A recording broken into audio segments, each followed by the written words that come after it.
Hi sociology class, and welcome to our flipped classroom. We will be using video lessons like this throughout the semester to look at different facets of sociology. We're going to be looking at culture, deviance, social stratification. We're going to be looking at how society functions and how it functions together, and what happens perhaps if you don't follow what society wants you to do. We're going to be looking at how societies are organized and how they interact with one another and how they interact with other societies as well. So I am honored to be your teacher for this course, and I'm honored to guide you through this course of sociology.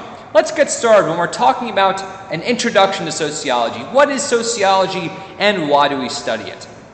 Now, in a lot of these videos, there will be slides that look like this. Terms to know. Things that you definitely need to write down because these terms will be seen on future assessments. Now, I'm not going to go through each of these specifically because some of these you may see in further slides, and some of these we may talk about more in class, but you need to be aware of these and look these over a couple of times because we will be using these terms during our class discussions. The one that I would really point out is the term sociology, because this is what we're going to be studying, the scientific study of human activity in society. And we're going to find out what the definition of society is, but it's the idea of humans interacting together, humans doing things, humans trying to be united, humans trying to form communities, and how those communities are going to be run. And that's what sociology is. So, write these terms down, make sure they're all set, pause this video if you have to, and then when you are all set writing these down, let's move on. Okay, now sociology. If we're looking at a term of sociology, to put it a little bit more directly, it studies human society and social behavior in a scientific manner, in a way that can be observed and predicted and analyzed. In fact, we're going to spend a little bit of time talking about how you analyze society in a scientific manner. Now, when we're looking at society, sociology is going to answer two main questions and look at two main aspects of society. First, how do people relate to one another? And I really want to emphasize this idea of relating to other people. How do you speak with other people? How do you communicate with other people? Because I'll be very honest with you, if you were speaking with someone who had an elected position in government, you would speak to them very differently than if you would to a sibling. You would actually speak to someone who was from a low socioeconomic status differently than if someone was from a high socioeconomic status. One way you can see that, if anyone has ever watched the TV show Downton Abbey, it shows a lot of the distinctions between upper, middle, and lower class and how they relate to one another, and you could see the terms that they use. So how people relate to one another and how people influence one another. For instance, you've all experienced peer pressure. Maybe since a lot of people have worn certain clothing, you're going to wear clothes like that. One moment. Perhaps you listen to a certain kind of music and your friends and peer group didn't like that, so you changed your styles of music. Society and other people influence your behavior and is constantly trying to change and evolve your behavior. Your behavior never stays the same. It's always changing. The second thing that sociology looks at is social phenomena. Interesting things that occur within human society. Sometimes they're events, sometimes they're just facts that can be observed. For instance, something that's very interesting that's going on linguistically is that people are using different or creating different words from acronyms. LOL, OMG, BRB.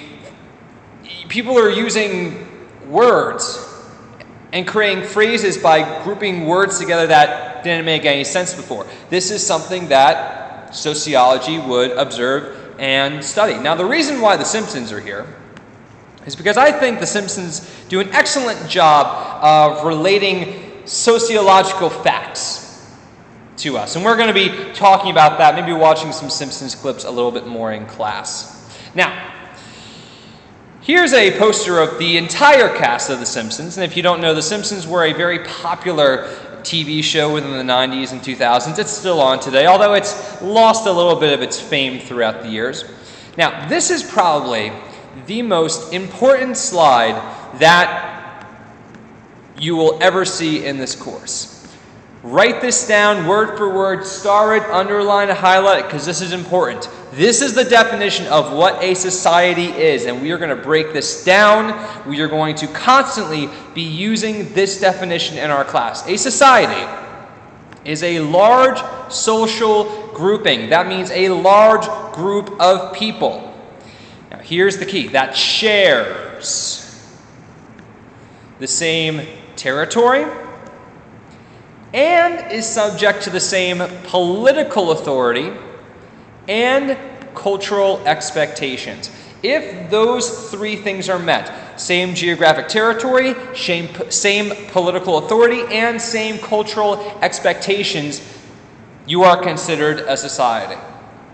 Now, as we're going to talk about in class, that's actually somewhat difficult to attain because of ideologies, differences of opinion, and differences in cultural expectations. This is a very important one. Your expectations within your culture, how you behave, how you act, how you relate to others. Now, let's talk about sociological imagination. Now, sociological imagination, again, a term that you saw in our second slide. To break it down to a more common term, it means the ability to see a relationship between individual experiences, your own experiences, and the larger society as a whole. Now again, I like The Simpsons because it does a great job reflecting individual experiences compared to a larger society, a great job with sociological imagination. For instance, you may know someone who is battling with obesity, which, as we have seen throughout the years, is a very large health risk, especially for people who are struggling with obesity at a younger age. Now, that's an individual experience. You see someone or you know someone who is dealing with obesity. But when we compare it to the larger society, we're actually seeing that obesity is becoming more prevalent, that because of obesity, healthcare costs are rising. Because of that, that's going to affect workplace conditions. That's going to affect a whole lot of things in the future.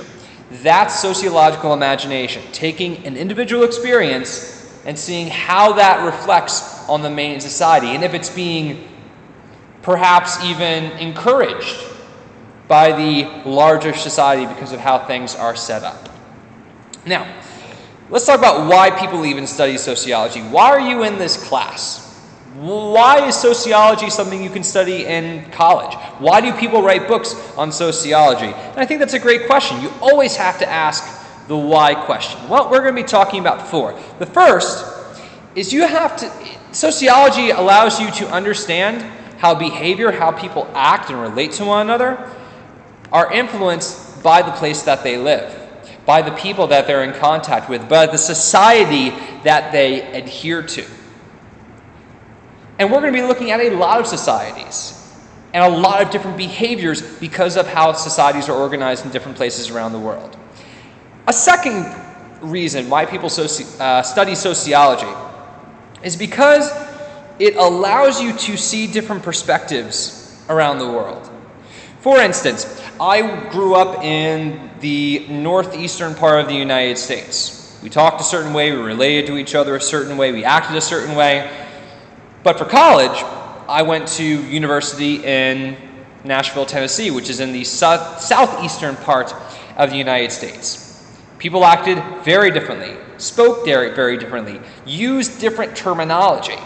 This is a reason, that people study sociology, is to find out why people, even within the same country, could act differently, have different societal expectations, and relate to each other differently. Third, you are going to balance People study sociology to balance your personal desires with a social environment. It's the idea of saying, okay, this might be what I want, but how will my social environment take that? So, for instance, one thing we're going to talk about in a latter part of the semester are tattoos. In some cultures, tattoos are a rite of passage. In fact, tattoos are incredibly important to reach adulthood. In other societies, they're seen very differently, and you are considered an outcast if that happens. So people can be able to connect what they want with what society expects of them. And the fourth reason people study sociology is to find your place. Where do you fit in society? Sometimes you may find that you really don't fit in the society that you live in while we're studying this course. Sometimes you may better fit in a different society, in a different place around the world. Now, let's talk about sociology as a whole. Sociology is a type of social science. The social science basically studies humans. Now again, the definition said human behavior, human institutions, how they function in a society, but it's really all about humans, and all of these social sciences look at humans and human life in a scientific manner. Now, some of these other ones are things like anthropology, psychology, economics, political science, and history. And each of these study different things. But as you can see here, they're all about looking at people. For instance, anthropology looks at the past, how language is developed, how cultures have developed, how people have constructed communities and civilization.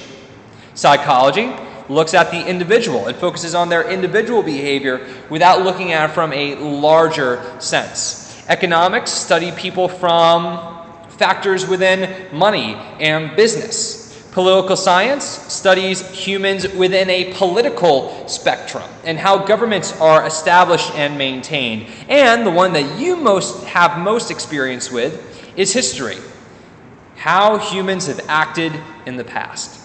Well, that's the introduction to sociology, why we are studying this, what society is and what sociology is. In our next video, we're going to be talking about the people who are basically the founders of sociology. Well, that's all there is for today. Thanks for watching.